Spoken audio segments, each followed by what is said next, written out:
जय गुरुदेव। मेरा यार बुल्ले शाह भाग 12 से आगे।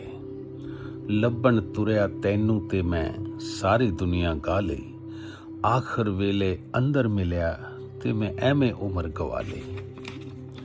जो पैमाना उठाते हैं वो थराया नहीं करते। मेरी दीवानगी पर होश वाले बेशक बहस फरमाएं, मगर पहले उन्हें दीवाना बनने की ज़रूरत है। ये हकीकत है। बुल्ले शाह तो अपने गुरु इनायत शाह के प्रेम में दीवाना हो चुका था, इस कदर कि उसमें दुनिया के चलन चलावों का रत्ती भर भी होश बाकी ना था। इस बेहोशी के आलम में उसके मुरीद मन से जो काफियां फूटी, उससे जो अदाबाजी या कारनामे हुए, वे सब अलवेले थे। होश हवाश वाले उनके मरम और माने कहाँ समझ सकते थे। वे उनकी बारीकी और गहराई कहाँ भाप पाते। उधर बुल्ले शाह के नामी गिरामी शाहाना खानदान में तो ये होशो अकल कूट कूट कर भरी हुई थी। बुल्ले शाह के पिता सैयद कौम के सरताज थे, ऊपर से इलाके के इकलौते मस्जिद के मौलवी भी थे, इसलिए दूर दूर तक के कस्बों में उनका दबदबा और सर बुलंदी थी। जुबां पर उनके नेक नामी के किस्से थे। जाहिर है, जिसके इर्द गिर्द खयाती का इतना शोर हो, उसका होश आसानी से गुल कैसे हो सकता है। दुनियावी शोहरत उसे हर पल होने का एहसास दिलाती रहती है।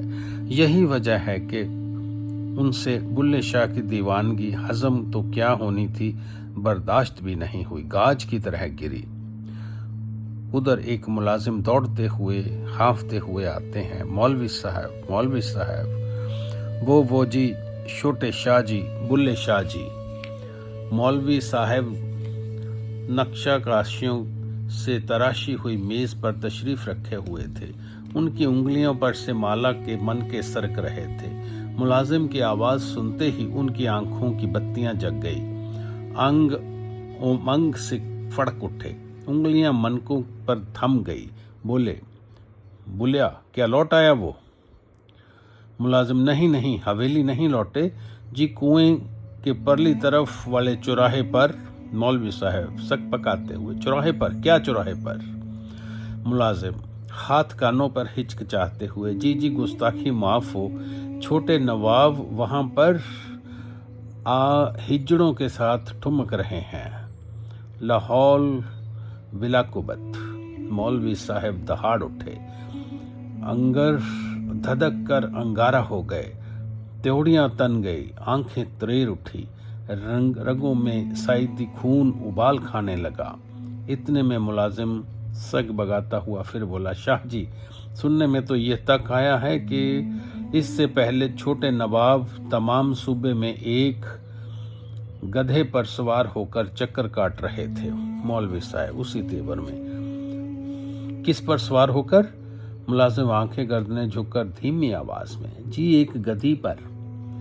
इस वजह से हर एक गहरे के मुंह खुल गए, चप्पे चप्पे में फतियां कसी जा रही हैं। मौलवी साहब गर्दन तर्जन के साथ, बस तमाम किनारे तोड़ डाले उस नामकुल ने। पुरखों के ज़माने से आज तक जो मिल्कियत है रुतबा खड़ा किया था, उसने ईंट से ईंट बजा कर रख दी। उसकी इन बेहुदी बदतमीज हरकतों ने तमाम कुनवे को बेआबरू करके रख दिया। बस बहुत पी चुके हम इन जिल्लतों के घूंट पर इस मर्तबा नहीं। मौलवी साहब मुट्ठियां भींचे बेकाबू हुए कोठार में रखे लटकी और लपके, बड़बड़ाते हुए, लगता है इस बदलगाम पर नकेल डालनी ही पड़ेगी। इसकी हेकड़ी बाजी को ठोक बजाकर ही नरम करना होगा। मौलवी साहब गुर्राते हुए कुएं की ओर डग भरने लगे। गुस्से से उनका कलेजा कबाब हो रहा था। खून का दौरा इतना तेज था कि आंखों में लाली उतर आई थी। एक हाथ में डंडा जकड़ा हुआ था। इसे इतने तैश से पटक कर चल रहे थे कि कच्ची जमीन की मिट्टी 1 सूत गहराई तक नीचे दसक रही थी। वहीं उनके दूसरे हाथ में ताबड़तोड़ माला के मनके घूम रहे थे। एक हाथ में डंडा, दूसरे में माला। वाह, क्या मेल है, क्या साजबाज है। एक हाथ में वो माला है जिससे खुदा की बंदगी हो रही हो, दूसरे हाथ में वो डंडा जो बंदगी या इश्क खुदा में गुम उस बंदे पर बरसने को उतावला है। एक और इबादत है, मन के में परस्ती का भाव है, ईमान बांग दे रहा है। दूसरी और सच्चे दीनी और इबादतगार की तरह खिलावत का भाव है। एक मुरीद के खिलाफ बगावत है, इसके इलाही नगमों को घोटने की तैयारी है। ये विरोधाभास सिर्फ मौलवी साहब की हस्ती में ही नहीं, समाज की तस्वीर में भी झलकता दिखाई देता है। कहने को तो सारा समाज आस्तिक है, प्रभु का पुजारी है, व्रत नेमधारी है, रीति रिवाजों, प्रथाओं, परंपराओं, कर्मकांडों को निभाने में जी तोड़ श्रद्धा सबूरी से जुटा है। भक्ति सिंधु की ऊपरी लहरों पर खूब जोरों शोरों से तैराकी करता है। लेकिन अगर कोई गुट से अलग इसकी सतही जलतल को छोड़कर गहराई में डुबकी लगा दे तो समाज की त्योरियां तन जाती हैं। अगर कोई पूर्ण गुरु की शरणगत होकर भक्ति के शाश्वत रूप को अपना ले तो उसे बहुत सुहाता नहीं। कमाल है, समाज को भक्ति सिर्फ ऊपरी तह तक ही गवारा है। अगर शरीरक क्रियाओं तक सीमित रहे तो ही मंजूर है, मगर यदि ये भक्ति की खुशबू किसी के तन को भेद कर मन और आत्मा में बसने लगे तो उसे खतरनाक मान लिया जाता है। भक्ति का रस जिसकी जुबान पर लुढ़क कर अंदर दिल में भिगोने लगे तो उसे काफिर नामुराद समझ लिया जाता है। प्रभु प्रेम किस्से कहानियों और दिखावों से दूर अगर किसी की विश्वास हो जाए, प्राणों की पुलकन बन जाए, उसे पागल करार दिया जाता है। ऐसे प्रेमी के खिलाफ ये समाज हाथ में डंडा लिए जाता है।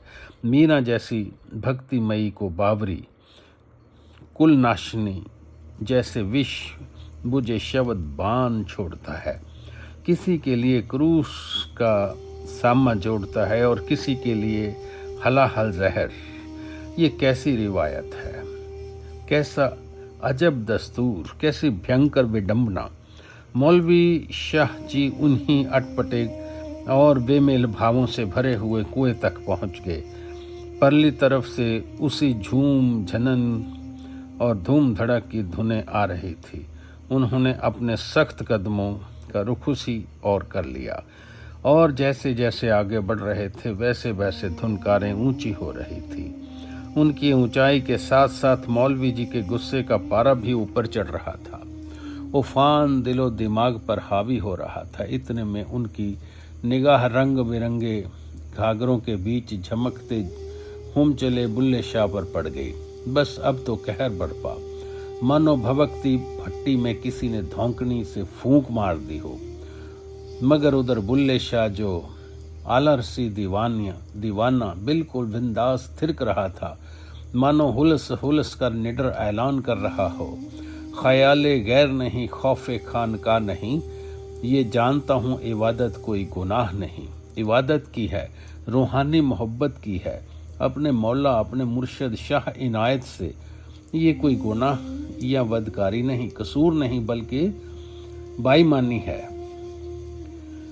बाशिंदों और खानकाहों का ना कोई खौफ है मुझे और ना परवाह। उनकी और तवज्जो देकर अपना ख्याल जाया क्यों करूं। बुल्ले शाह की मस्ती में एक कलम डूबा था, पर आस पास जमी तक झांक करने वाले भीड़ में ऐसी मलंगी, ऐसी सरमस्ती कहाँ। उबलते उफनते मौलवी साहब पर जिसकी निगाह पड़ी वही दुबक गया। सिट पिटाते हुए आदाब करने लगा, कोई दांतों तले उंगलियां चबाने लगा। हिजड़ों के भी पेशेवर नचैया थे, हिजड़े भी पेशेवर नचैया थे, मौज में नहीं फितरन नाच रहे थे। इसलिए उनकी आंखें जैसे मौलवी साहब से चार हुई वे खौफजद हो गए, सांस रोक कर ऐसे खड़े हो गए मानो जहरीला सांप सूंप गया हो। बुल्ले शाह ने अपनी सथी नटों को यूं पत्थर सा बुत बना देखा तो उसे भी खटका हुआ। उसने हैरानी से उनके सहमे चौखटों को देखा, उनकी कातर निगाहों में झांका। सभी एक निशाने पर गड़ी थी। बुल्ले शाह ने झन्नाटे से पलटकर उसी दिशा में देखा। मौलवी साहब 15-20 फलांग की दूरी पर खड़े तमतमा रहे थे। उनकी आंखें सुर्ख लाल थी, माथा तांबे सा दमक रहा था। बौखलाहट की वजह से दाएं ऐसे भींची थी कि कनपट्टियां फड़क रही थी, नथुने फूले हुए थे। एक साधारण इंसान के लिए यह नजारा जरूर खौफनाक था, पर एक मुरीद के लिए नहीं। बुल्ले शाह ने तो बस आंख भर अपने अब्बू को निहारा, फिर उन्हें नजरअंदाज करते हुए बेफिक्री के आलम में पाँव के पंजों के बल घूम गया। उसका पगला मन जोर जोर से खिलखिला उठा। शरारत के बुलबुले एक बार फिर से उमड़ धुमड़ आए, पर इस बार इनमें महज मस्खरी, मटक और या खुमारी नहीं थी। एक जबरदस्त दिलेरी थी, एक शोख इनकलाबी था। समाज की दिखाऊ और लिफाफिया इबादत पर तीखा मखावल था। खोखले तौर पर तरीकों पर तानाकशी थी, साथ ही एक करारी फटकार भी थी। इन्हीं भावों के साथ बुल्ले शाह एक हाथ ऊंचा कर अकेला ही बुलंद आवाज में गा उठा, लोकां दे हथ मालियां ते बाबे दे हथ माला, लोकां दे हथ मालियां ते बाबे दे हथ माला, सारी उम्र पिट पिट मर गया, खुस ना सकिया बाल, चीना क्यों छिड़िंदा यार, चीना इवों छिड़िंदा यार, चीना इवों छिड़िंदा यार। अब तो वह चुटकियां बजाता हुआ फुदकते और फिरकने भी लगा इसी लाल पर, चीना इयों छिड़िंदा यार, चीना इयों छिड़िंदा। चीना एक तरह का अनाज होता है। बुल्ले शाह ने कहा कि चीने की जो बजाई करो तो सारे कंकड़ पत्थर अलग हो जाएं, बस खालिस चीना हाथ लग जाए। इस छोटे से काफिले में उसने रूहानियत के राज खोल कर रख दिए। खरी और कंकरियां रूप पखंडपूर्ण भक्ति के फर्क की ओर इशारा किया। पहली दो पंक्तियों में तो ऐसे खोखली भक्ति के खामियाजे भी बता डाले। कहा कि लोगों, खासकर मेरे वालिद के हाथों में माला है, उनकी सारी उम्र उसे फेरते फेरते बीत गई, पैर कब्र में लटक गए, मगर नमक पर भी उनके कुछ पल्ले नहीं पड़ा। एक बाल भर भी वे फायदा नहीं हुआ। इसके उल्ट अब मुझे अपने मुर्शिद से रूहानी दात मिल गई, इबादत की ऐसी इलाही राह मिल गई कि मैं माला माल हो गया। बस अब तो मौलवी साहब का अंदरूनी ज्वालामुखी विस्फोट की हालात में आ गया। इससे पहले लोक मर्यादाओं की कुछ परतें उसे रोके हुए थी, पर बुल्ले शाह की इस बारूदी काफी ने सब परतों शर्तों के परखच्चे उड़ा दिए। अंगारों लपटों से भरा लावा फूट पड़ा। मौलवी साहब लठ लिए बुल्ले शाह की तरफ दौड़े। सच, एक शायर ने खूब कहा है, कदम में खाने में रखना भी कारे पुख्ता कारी है, जो पैमाना उठाते हैं वो थराया नहीं करते। रूहानी इश्क में बेहिसाब खुमारी है, इस जैसी मदमस्ती या सुरूर किसी जाम में नहीं। शायद इसीलिए सूफी फकीरों ने इसे बला की मै कहा है और इसे पिलाने वाले मुर्शिद के आस्ताने को मैखाना। लेकिन साथ ही यह भी फरमाया है कि अगर इस पैमाने की घूंट भरने का शौक रखते हो तो जाओ, पहले फौलादी जिगर लेके आओ, सीने में जांबाजी और बांकुरापन पैदा करो, क्योंकि थर्राते हुए हाथ इस जाम को उठा नहीं सकते। तांकनी झांकनी नजर बचाती आंखें इसकी मदहोशी में तरबतर नहीं हो सकती। बुल्ले शाह इलाही मैखाने की इस रीत से अच्छी तरह वाकिफ था। वहां पीने का फन रखता था, इसीलिए जब मौलवी साहब का मोटा लठ तेजी से करीब आता दिखा तब भी वह थराया नहीं। ना ही उसके हाथ से खुदाए इश्क का प्याला छूटा, ना ही नशा काफूर हुआ। वह तो बस थिरकता रहा कुछ इस बेपरवाही अदा के साथ। तेरे हाथों में जो तराशे गए हैं, तेरे नूर से जो नूराने हुए हैं, क्या चोट देगा संसार उन्हें, तेरे इश्क में जो दीवाने हुए हैं। अब तक मौलवी साहब भी बुल्ले शाह के नजदीक पहुंच चुके थे, पर उन्होंने जैसे ही उसे धुन की लठ घुमाया तो एक हैरत अंगेज घटना घटी, एक अल्लाही करिश्मा। रूहानियत की ऐसी खुशगवार हवा बही कि बुल्ले शाह के रुनन झुनन करती हुई फुआरों का रुख मौलवी साहब की ओर हो गया। उसकी ठंडी बूंदें उन्हें भी भिगोने लगी। असर वही, शब्दे बेमिसाल हुआ। वही मस्ती के हिलोर, वही झूम, आंखों में वही सुखी। ठाठे मारता लठ जमीन पर गिरकर ठंडा पड़ गया। माला उंगलियों से सरक कर धूली में रत हो गई। कदमों में रवानगी भर उठी। रुतबे की बर्फ सी ठोस अकड़ जो सर पर पांव तलक जमी थी, अचानक पिघलकर शरबत हो गई। कुल मिलाकर ऐसी रंगत छाई कि मौलवी साहब अपनी सईदी ऐंठ में तने न रह सके, अदब से खड़े न रह पाए। लहरा उठे, ठुमक उठे, थेई थेई करके लचकने थिरकने लगे।